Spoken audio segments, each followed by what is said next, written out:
93 চনৰ 20 ফেব্ৰুৱাৰী আৰু BTC তাৰপিছত সশস্ত্ৰ সংগ্ৰাম কৰিলে দিল্লী তাৰ দিনত 2003 চনৰ 10 ফেব্ৰুৱাৰী BTC চুক্তি এই দুটা চুক্তিয়ে BTD এৰিয়াত থকা প্ৰায় 4খন জিলাকে সামৰি লোৱা হৈছিল কিন্তু BTD বাহিৰত থকা 22খন জিলাত থকা প্ৰায় 10 লক্ষাধিক বড়ো মানুহ সামৰি ল'ব পৰা নাছিল গতিকে এই নতুনকৈ যিটো তৃতীয় বড়ো শান্তি চুক্তি হ'ল 2020 চনৰ 27 ফেব্ৰুৱাৰী এই চুক্তিখনে গোটেই অসমত থকা বড়োসকলক সামৰি লৈছে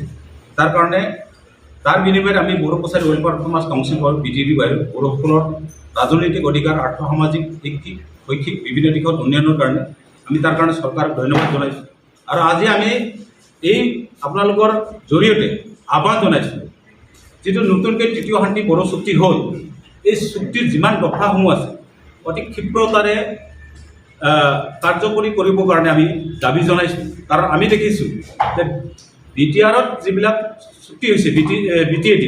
এই চুক্তিটো ক্ষীপ্ৰগতিৰ কিছুমান চুক্তিবিলাক ৰূপায়িত হৈছে কিন্তু BTADৰ বাহিৰত থকা এই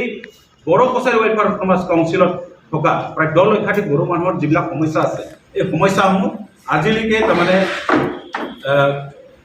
কাৰ্যকৰী হোৱা নাই বা কাৰ্যক্ষম হোৱা নাই তাৰ কাৰণে আমি চৰকাৰৰ ওচৰত দাবী জনাইছোঁ অতি শীঘ্ৰে এইটো কাৰ্যকৰী কৰিবৰ কাৰণে আমি চৰকাৰৰ ওচৰত দাবী জনাইছোঁ তাৰ ভিতৰত কোনকেইটা অন্যতম মানে কোনকেইটা বেছি সমস্যা যেহেতু নৱগঠিত আমাৰ Bodo Kachari welfare performance council গঠন কৰি দিয়া হ'ল সেইটো আজিলৈকে যিটো অফিচ আমি বনাইছোঁ চিভেন চাপৰি চাঞ্জাৰী নগৰত যিটো অফিচৰ যিটো অধিসূচনা অৰ্ডাৰ যিটো পাব লাগে সেইটো আজিলৈকে হোৱা নাই সেইটো অতি শীঘ্ৰে হ'ব লাগে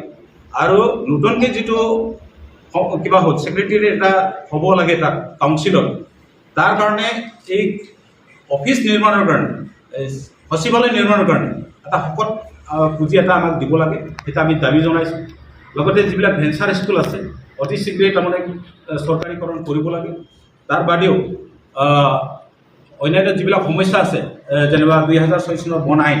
সেইটো অতি শীঘ্ৰে কাৰ্যকৰী কৰিব লাগে অসম চৰকাৰে সেইবিলাকে আমি দাবী জনাইছোঁ আচ্ছা বেলেগ এটা কথা সুধো এতিয়া দেখা গৈছে প্ৰমোদ বড়ো চৰকাৰত আছে প্ৰমোদ বড়ো নেতৃত্বাধীন চৰকাৰখন UBP আছে আমাৰ এই সন্দৰ্ভত মানে আপোনালোকৰ দৃষ্টিভংগী হ'ল BTC যিটো দুটা চৰকাৰ সমান্তৰালভাৱে চলিছে বুলি কৈছে আপোনালোকে কিন্তু বস্তুটো কি হ'ল এইটো BTCৰ মামলা এতিয়া আমি লাগিছোঁ আমি অথনি কৈছোঁ যে আমি সংযুক্ত বড়ো গণমঞ্চ যিহেতু BTCৰ নামত আমি দীৰ্ঘদিন এটা বঞ্চিত হৈ আছিলোঁ BTCৰ বাহিৰত বড়োসকলে এই বড়োসকলে বঞ্চিত হোৱাৰ কাৰণে আমি BTCৰ বাহিৰৰ কথাকে